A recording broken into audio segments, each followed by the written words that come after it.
Well, hello, everyone. This is Keith with Positively Osceola. Welcome to another one of our Positively Osceola live shows. And so often uh, we start the show by reminding everybody that we are some of the most fortunate folks you're ever going to meet, because we have great opportunities to speak to people who are in the community, that they're out there trying to improve the community, trying to mentor to people and just do good things in the world that we live in locally. And today, certainly one of those opportunities as well, as we have the honor to speak to Mr. Ryan Munns.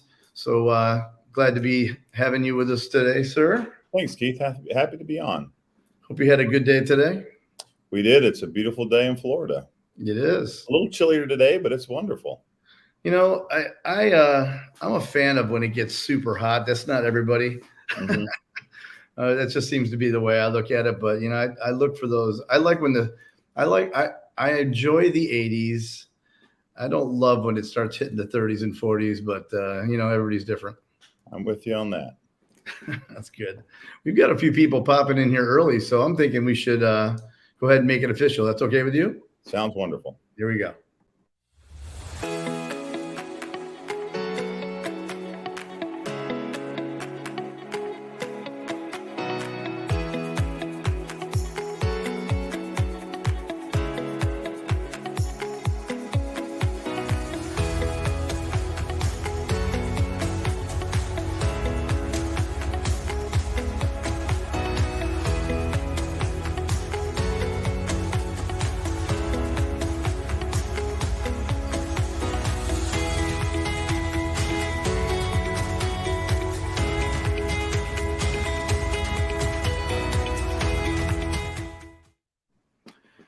Well, again, I'm Keith with Positively Osceola, and welcome to another episode of our Positively Osceola Live. And again, we are honored today to have Mr. Ryan Munns with us. And many of you likely know Ryan as a partner at the law firm Bogin, Munns and Munns, the Munns family, who, of course, founded and currently operate Wild, Florida, and so many other things. But maybe some of the folks out here today don't realize he's also been the president of the Church of Jesus Christ of Latter-day Saints, St. Cloud, Florida Stake. That was until October of last year, when he stepped down to change paths and enter into a new calling. So again, thanks for being here with us today. We really appreciate it. My pleasure, Keith. Happy to be here. So we'll get right at it. And like I said, basically at the end of last year, you kind of shifted gears, so to speak. And why don't you tell us a little bit about that change? But I guess first, maybe kind of just give us an overview of the position in the St. Cloud, Florida Stake, please, and explain what that is, if you don't mind. You got it, for sure. In our church, the Church of Jesus Christ of Latter-day Saints, members attend based on geographical location, so by geography. And so, there's a unique opportunity in our church. We have a lay ministry. Everybody gets an opportunity to serve, and sometimes that's as a Sunday school teacher, sometimes that's in other roles. But in 2013, I was given the opportunity to serve as a stake president over 8 or 9 congregations of our church in our area. At the time, it was all of Osceola County and a couple of congregations in southern Orange County. In 2020, with some reorganization on our church's part, a stake, which in our church is a grouping of congregations anywhere between 6 and 10 typically, a stake in Osceola County was created. And so I continue to serve as a stake president now over the St. Cloud, Florida Stake, which is all the congregations of our faith in Osceola County. So it was a wonderful experience, and I concluded that time in service, just like you mentioned, Keith, October of last year.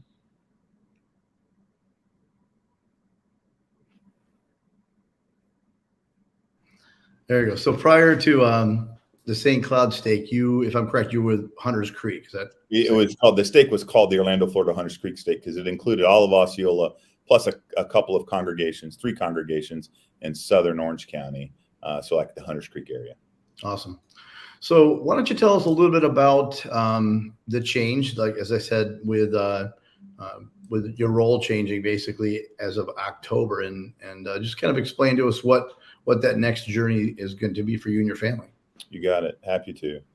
So like I kind of briefly mentioned, is in our church and our faith, we have opportunities to serve by invitation, by inspiration. We feel that we're given opportunities to serve, and each member of our church can serve in any number of different ways. Towards the conclusion of my time as the stake president, there were some inquiries made regarding our family's availability to maybe go someplace else outside of Osceola County and outside of Florida to help in our ministry, in our missionary efforts in particular. In September of last year, so prior to my release as stake president, we were given the opportunity and asked to serve as what we call mission leaders for a mission in our church. We have 400 plus, nearly closer to 500 missions around the world, where young missionaries, 18 through 21 typically, and some senior couples go and serve. They serve a preaching role, but also a service role and a humanitarian role all over the world. In December of last year, so just a couple months ago now, a little over a month ago, we were given our actual assignment. Our assignment is to go to Paris, France. So we're excited about that. A little overwhelmed, to be frank with you, because it's a big transition. We'll go and commit for 3 years to do this, to lead a group of 160 to 168 missionaries for our church and our faith in essentially northern France, French-speaking Belgium, and Luxembourg. That's the mission boundaries. And so we begin that service July 1st of this year. And so we have just around 5 months to prepare ourselves to depart Osceola County, where we've raised our kids and where we've been since 2002, and head there for 3 years to be a part of that wonderful mission in Paris.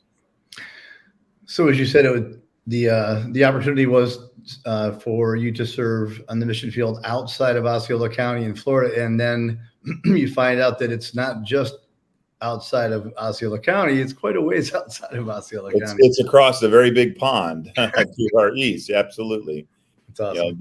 Every 3 years, mission leaders change, and so a third of our church's missions kind of cycle over, and so there were missions all over the place: Africa, all over the U.S., South America.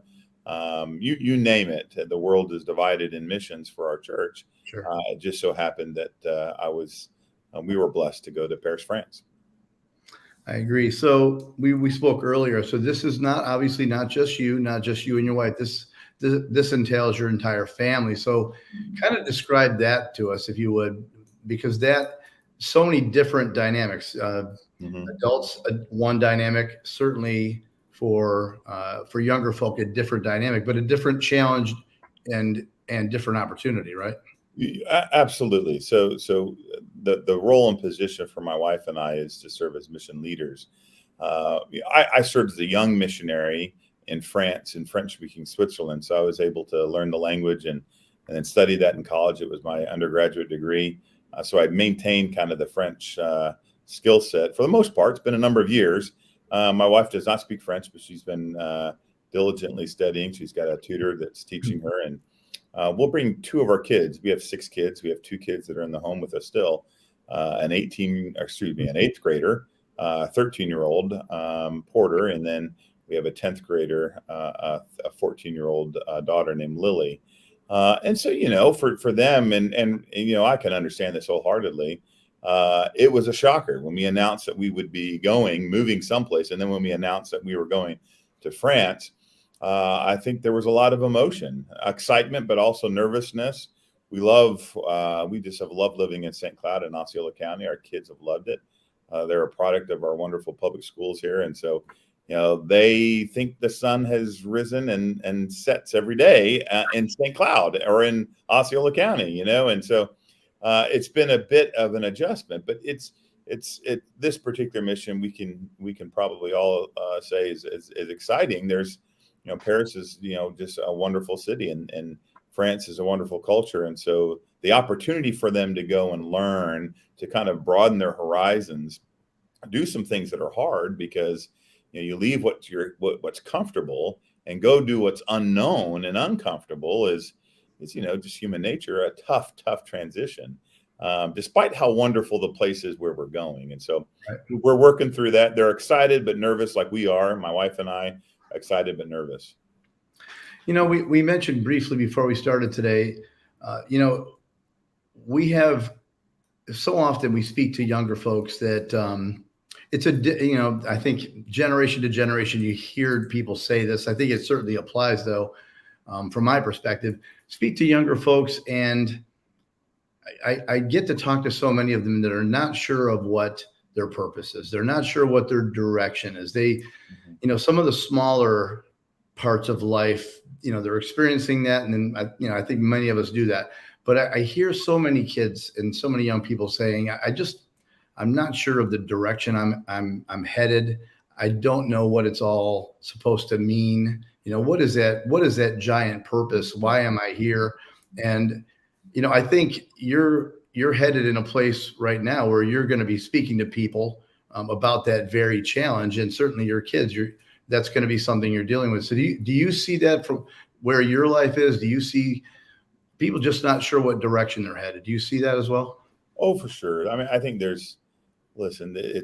we live in a wonderful place and a wonderful time, but there's great confusion over a number of things. We have access to lots of stuff, but sometimes that doesn't make our ability to choose nor our direction any clearer. And it may get more confusing. And so, uniquely for what we're doing, we're about spreading the word, the gospel of Jesus Christ, and what he would have us do. And that is to love one another and serve one another and lift one another. And so, that provides a bit of a focus. And so for all, young folks, and really anybody that hasn't yet quite figured out what their direction is, having, maybe some baseline truth and understanding is super helpful and important. It kind of focuses you. It gives you a little bit of direction in and of itself. It gives you the capacity to then go seek what that path really needs to be. But, in every experience that I've ever had in my own life, having the future that maybe we all hope for and wish for, which is a fun and exciting and fulfilling opportunity, doing things that are fulfilling, come mostly when we stick our neck out a little bit and take a step in the dark.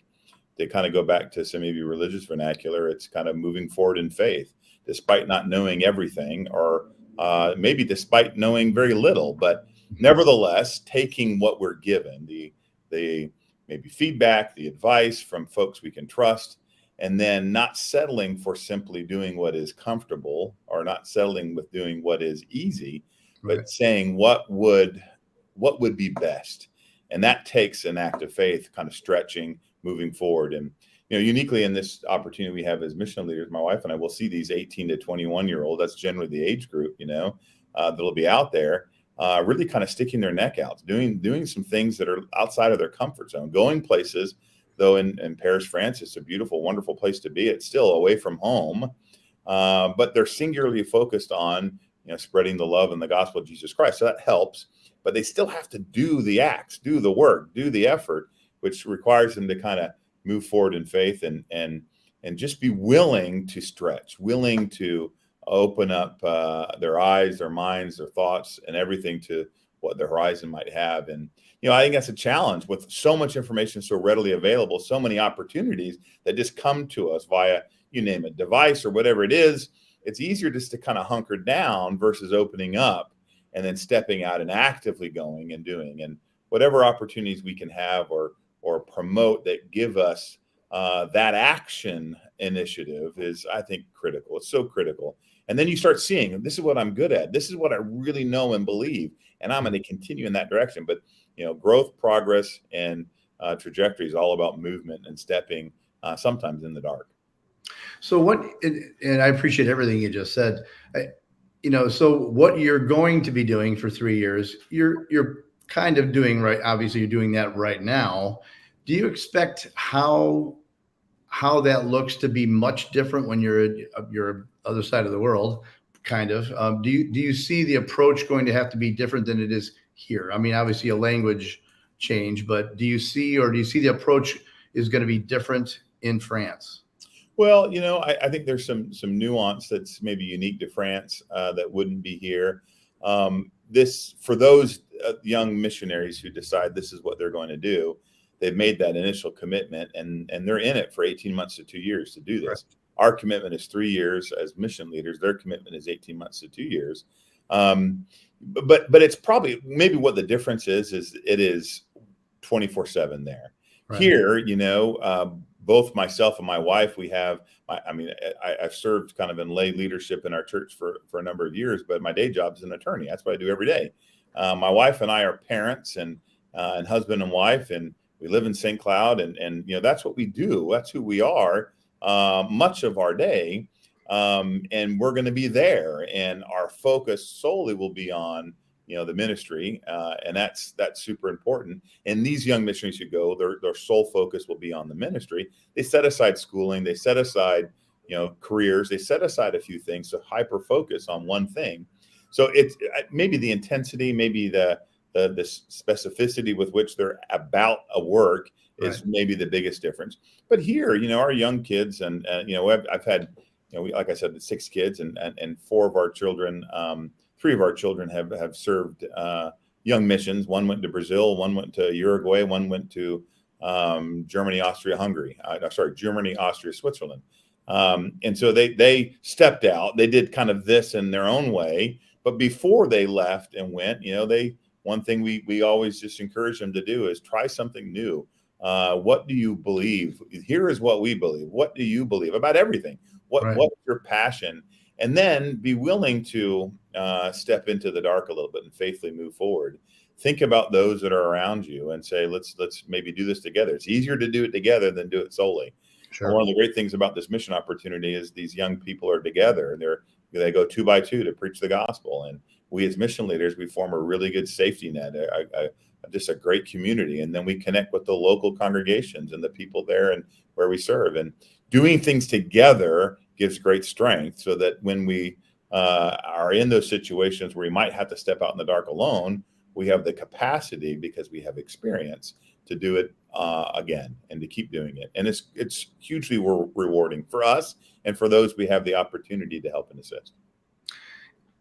And then as you were speaking, I was thinking, so then from July, fast forwarding 3 years, you return. I've got to think that's going to magnify and just light up the message you bring to those people you speak to moving forward from that point. Do you see that happening? Oh, I sure hope so. And my experience with those that we've come in contact with who've had this opportunity to do what my wife and I are going to do is exactly that. Your eyes are open. I mean, I'm not a spring chicken, but I'm still young. I'm 49. I've got my life ahead of me in many ways. We'll return in 3 years, and we'll have even more focus, a greater understanding of our place in the world and what God really wants for us, and how we can help and assist, and how community, and that's your ecclesiastical religious community, it's your actual community, can grow and progress. I mean, because you've gotten this experience, and you can bring back some things that really are applicable even to where we live here today. And so we're one great human race, and so there's wonderful things we can learn, and the experiences we bring from abroad or for other experiences back. And when we return to St. Cloud and Osceola County, I think can't help but have changed us and help us moving forward. Yeah, when you were just saying that, it hit me that earlier I was referencing younger people that may not have found their purpose, that are looking for, questing for that purpose and that meaning. But in reality, I mean, I could probably think of, a crowd of folks that have spent their whole life climbing a ladder to find they're on the wrong wall when they get to the top of the rungs. But so I know that I'm sure you see that as well at some points in your life. For sure. Yeah, I think it's a fair point, Keith, for sure. Well, I really appreciate you taking the time to speak to us today. Anything else that you'd like to share before we sign off? Well, maybe just some words. We love the community we're in, and we appreciate what you do, Keith, and Positively Osceola. What a great place to be. What a great place to raise kids. We've raised our kids. I'm a native Floridian. My wife isn't. We decided after law school, of all the places we could live, we'd live in Osceola County, and we stayed there. Right. we will return there because it's just, it's just a remarkable place to raise kids, and where family values are still just primary. And anyway, there are so many of these sorts of things out there, and what you do, Keith, is perfect. Identifying, folks that are maybe being brave, and this is for us. We really feel we have to be brave and courageous to do what we're doing, and we hope we have the strength and fortitude to do it the right way. But it makes us nervous. But boy, all these instances that I can see in our community of people doing brave things, doing wonderful things, well, it just makes our county, our community what it is. And just grateful to have been on with you today. I agree. I appreciate you very much. I want to thank you, your entire family. We talk about making a positive difference in the community. That is exactly what you do and your family does, and both on the professional side and what you do in so many other fashions. So we do appreciate you very much. Thanks, Keith. Appreciate your time. All our best to you. Come back safe.